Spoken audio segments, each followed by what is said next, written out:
प्रेमचंद कृत कहानी पूस की रात, जो हम आपके सामने प्रस्तुत करने जा रहे हैं। ऑडियो रिकॉर्डिंग के माध्यम से आप सुन सकते हैं। हल्कू ने आकर स्त्री से कहा, सहना आया है, लाओ, जो रुपए रखे हैं उसे दें। दूं, किसी तरह गला तो छूटे। मुन्नी झाड़ू लगा रही थी, पीछे फिरकर बोली, 3 ही तो रुपए हैं, दे दोगे तो कंबल कहाँ से आवेगा। माघ पूस की रात हार में कैसे कटेगी। उससे कह दो फसल पर रुपए दे देंगे, अभी नहीं।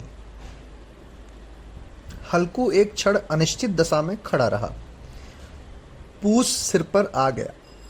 कंबल के बिना हार में रात को वह किसी तरह नहीं जा सकता, मगर सहना मानेगी नहीं। घुड़कियां जमावेगा, गालियां देगा। बला से जाड़ों मरेंगे, बला सिर से टल जाएगी। यह सोचता हुआ वह अपना भारी भरकम ढील लिए हुए, जो उसके नाम को झूठ सिद्ध करता था, स्त्री के समीप आ गया और खुशामद करके बोला, ला दे दे, गला तो छूटे, कम्बल के लिए कोई दूसरा उपाय सोचूंगा। मुन्नी उसके पास से दूर हट गई और आंखें तरेरती हुई बोली, कर चुके दूसरा उपाय, जरा सुनूं कौन उपाय करोगे। कोई खैरात दे देगा कम्बल, ना जाने कितनी बाकी है, जो किसी तरह चुकने ही नहीं आती। मैं कहती हूँ, तुम क्यों नहीं खेती छोड़ देते, मर मर काम करो, उपज हो तो बाकी दे दो। चलो छुट्टी हुई, बाकी चुकाने के लिए ही तो हमारा जन्म हुआ है। पेट के लिए मजूरी करो, ऐसी खेती से बाज आए, मैं रुपए ना दूंगी ना दूंगी। हल्कू उदास होकर बोला, तो क्या गाली खाऊं। मुन्नी ने तड़प कर कहा, गाली क्यों देगा, क्या उसका राज है। मगर यह कहने के साथ उसकी तनी हुई भौएं ढीली पड़ गईं। हल्कू के उस वाक्य में जो कठोर सत्य था, वह मानो एक भीषण जंतु की भांति उसे घूर रहा था। उसने जाकर आले पर से रुपए निकाले और लाकर हल्कू के हाथ पर रख दिए। फिर बोली, तुम छोड़ दो अब की से खेती, मजबूरी में खुद से एक रोटी खाने को तो मिलेगी, किसी की धौंस तो न रहेगी। अच्छी खेती है, मजूरी करके लाओ, वह उसी में झोंक दो, उस पर से धौंस। हल्कू ने रुपए लिए और इस तरह बाहर चला, मानो अपना हृदय निकाल कर देने जा रहा हो। उसने मजूरी से एक एक पैसा काट कपट कर 3 रुपए कंबल के लिए जमा किए थे। वह आज निकले जा रहे थे। एक एक पग के साथ उसका मस्तक अपनी दीनता के भार से दबा जा रहा था। पूस की अंधेरी रात, आकाश पर तारे ठिठुरते हुए मालूम होते थे। हल्कू अपने खेत के किनारे ऊख के पत्तों की एक छतरी के नीचे बांस के खटोले पर अपनी पुरानी गाड़े की चादर ओढ़े कांप रहा था। खाट के नीचे उसका संगी कुत्ता जबरा पेट में मुंह डाले सर्दी से कूं कूं कर रहा था। 2 में से एक को भी नींद न आती थी। हल्कू ने घुटनियों को गर्दन में चिपकाते हुए कहा, क्यों जबरा, जाड़ा लगता है। कहता तो था घर में पुआल पर लेट रहे, तो यहाँ क्या लेने आए थे। अब खाओ ठंड, मैं क्या करूँ। जानते थे मैं यहाँ हलवा पूरी खाने आ रहा हूँ, दौड़े दौड़े आगे आगे चले आए। अब रो नानी के नाम को। जबरा ने पड़े पड़े दुम हिलाई और अपनी कूकों को दीर्घ बनाता हुआ एक बार जम्हाई लेकर चुप हो गया। उसकी श्वान बुद्धि ने शायद ताड़ लिया, स्वामी को मेरी कूकों से नींद नहीं आ रही है। हल्कू ने हाथ निकालकर जबरा की ठंडी पीठ सहलाते हुए कहा, कल से मत आना मेरे साथ, नहीं तो ठंडे हो जाओगे। यह रॉड पछुआ ना जाने कहाँ से बर्फ लिए आ रही है। पछुआ मतलब हवा है, पछुआ पश्चिम से जो चलती है। उठूं फिर एक चिलम भरूं, किसी तरह रात तो कटे। 8 चिलम तो पी चुका, यह खेती का मजा है। और एक एक भगवान ऐसे पड़े हैं जिसके पास जाड़ा जाए। हरी जबरा भी उठ बैठा। हल्कू ने चिलम पीते हुए कहा, पिएगा चिलम, जाड़ा तो क्या जाता है, जरा मन बहल जाता है। जबरा ने उसके मुंह की ओर प्रेम से झलकती हुई आंखों से देखा। हल्कू, आज और जाड़ा खा ले, कल से मैं यहाँ पुआल बिछा दूंगा, उसी में घुसकर बैठना, तब जाड़ा ना लगेगा। पुआल इंदा प्यार, धान की जो डंडी होती है उसे पुआल बोलते हैं। जबरा ने अंगले पंजे उसकी घुटनियों पर रख दिए और उसके मुंह के पास अपना मुंह ले गया। हल्कू को उसकी गर्म सांस लगी। चिलम पीकर हल्कू फिर लेटा और निश्चय करके लेटा कि चाहे कुछ हो अब की सो जाऊंगा। पर एक ही क्षण में उसके हृदय में कंपन होने लगा। कभी इस करवट लेटता, कभी उस करवट पर जाड़ा किसी पिशाच की भांति उसकी छाती को दबाए हुए था। जब किसी तरह न रहा गया तो उसने जबरा को धीरे से उठाया और उसके सिर को थपथपाकर उसे अपनी गोद में सुला लिया। कुत्ते की देह से जाने कैसी दुर्गंध आ रही थी, पर वह उसे अपनी गोद में चिपटाए हुए ऐसे सुख का अनुभव कर रहा था जो इधर महीनों से उसे न मिला था। जबरा शायद समझ रहा था कि स्वर्ग यही है, और हल्कू की पवित्र आत्मा में तो उस कुत्ते के प्रति घृणा की गंध तक न थी। अपने किसी अभिन्न मित्र या भाई को भी वह इतनी ही तत्परता से गले लगाता। वह अपनी दीनता से आहत न था जिसने आज उसे इस दशा को पहुंचा दिया। नहीं, इस अनोखी मैत्री ने जैसे उसकी आत्मा के सब द्वार खोल दिए थे और उसका एक एक अणु प्रकाश से चमक रहा था। सहसा जबरा ने किसी जानवर की आहट पाई। इस विशेष आत्मीयता ने उसमें एक नई स्फूर्ति पैदा कर दी थी। जो हवा के ठंडे झोंकों को तुच्छ समझती थी, वह चपट कर उठा और छतरी के बाहर आकर भूंकने लगा। हल्कू ने उसे कई बार चुमकार कर बुलाया, पर वह उसके पास न आया। हार में चारों तरफ दौड़ दौड़ कर भूखता रहा। एक क्षण के लिए आ भी जाता तो तुरंत ही फिर दौड़ता। कर्तव्य उसके हृदय में अरमान की भांति उछल रहा था। 1 घंटा और गुजर गया। रात ने शीत को हवा से धधकाना शुरू किया। हल्कू उठ बैठा और दोनों घुटनों को छाती से मिलाकर सिर को उसमें छिपा लिया। फिर भी ठंड कम न हुई। ऐसा जान पड़ता था सारा रक्त जम गया है, धमनियों में रक्त की जगह हिम बह रहा है। उसने झुककर आकाश की ओर देखा। अभी कितनी रात बाकी है। सप्तऋषि अभी आकाश में आधे भी नहीं चढ़े। ऊपर जा आएंगे तक कहीं सवेरा होगा। अभी पहर भर से ऊपर रात है।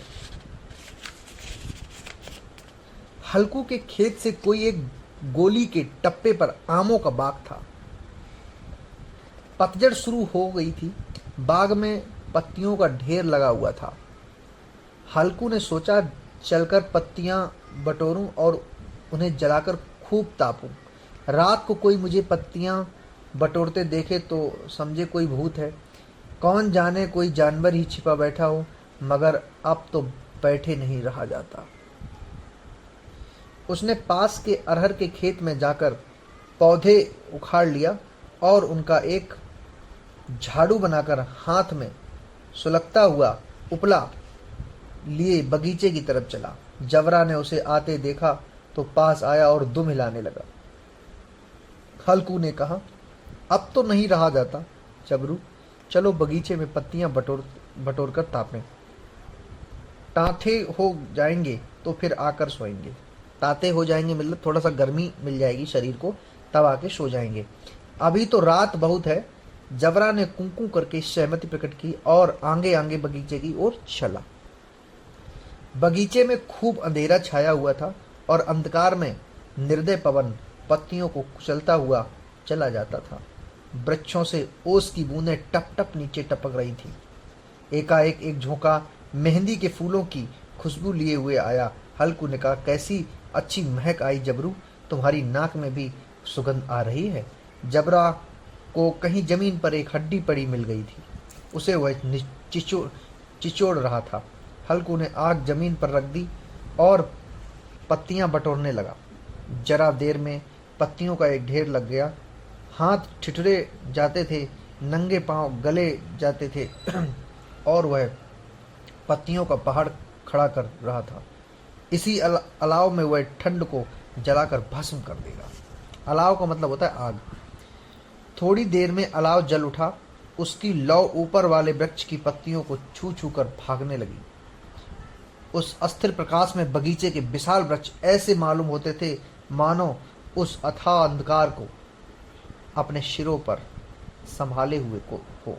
अंधकार के उस अनंत सागर में यह प्रकाश एक नौका के समान हिलता मचलता हुआ जान पड़ता था।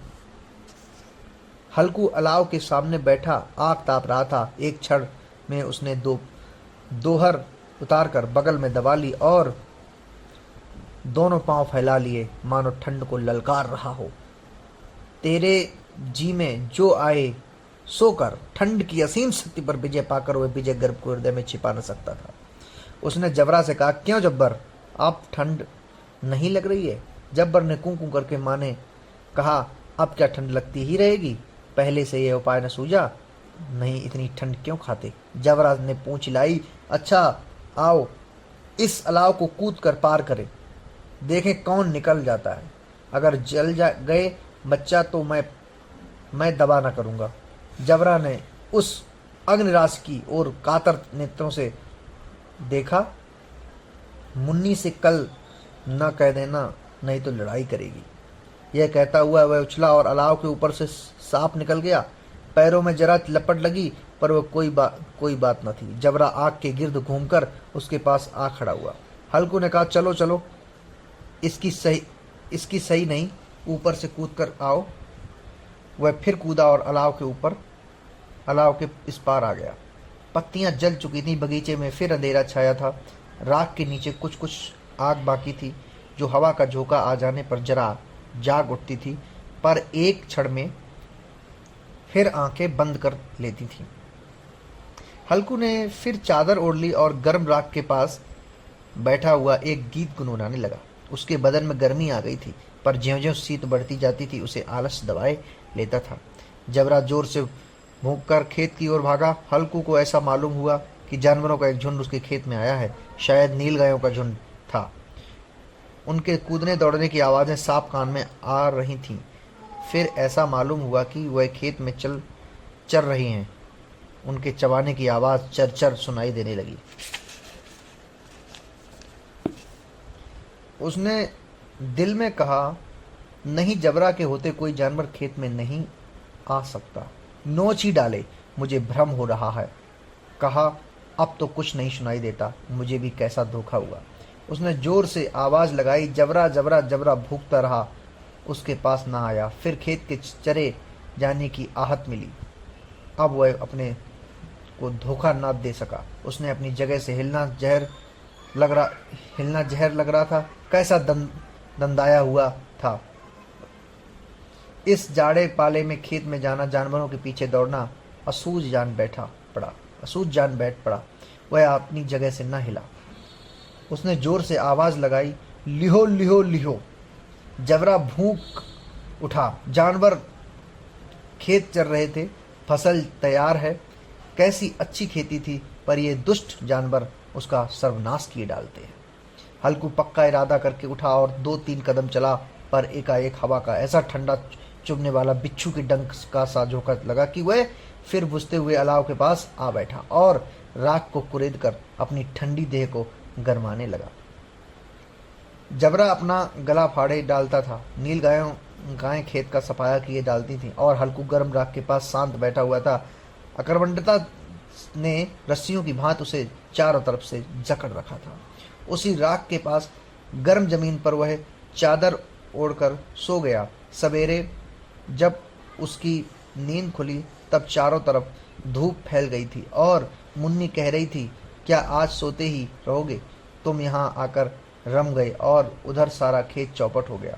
हल्कू ने उठकर कहा, क्या तू खेत से होकर आ रही है? मुन्नी बोली, हाँ, सारे खेत का सत्यानाश हो गया। भला ऐसा भी कोई सोता है? तुम्हारे मड़ैया डालने से क्या हुआ? मड़ैया मतलब तिनके का जो छप्पर डालते हैं उसे मड़ैया बोलते हैं। हल्कू ने बहाना किया, मैं मरते मरते बचा। तुझे अपने खेत की पड़ी है।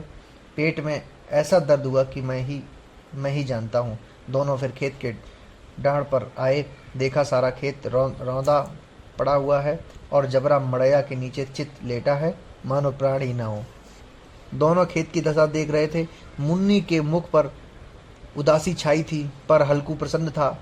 मुन्नी ने चिंतित होकर कहा, अब मजूरी करके मालगुजारी भरनी पड़ेगी।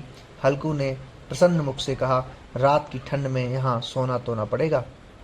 इसमें प्रेमचंद जी ने सर्दी का और एक सर्दी के साथ व्यक्ति और एक कुत्ता के एक मार्मिक और यथार्थ चित्रण किया हुआ है, जो कि हम लोग खुद से फील करते हैं किस तरीके से जब सर्दी होती है और कुछ होता नहीं हमारे पास तो कैसा लगता है। Thank you.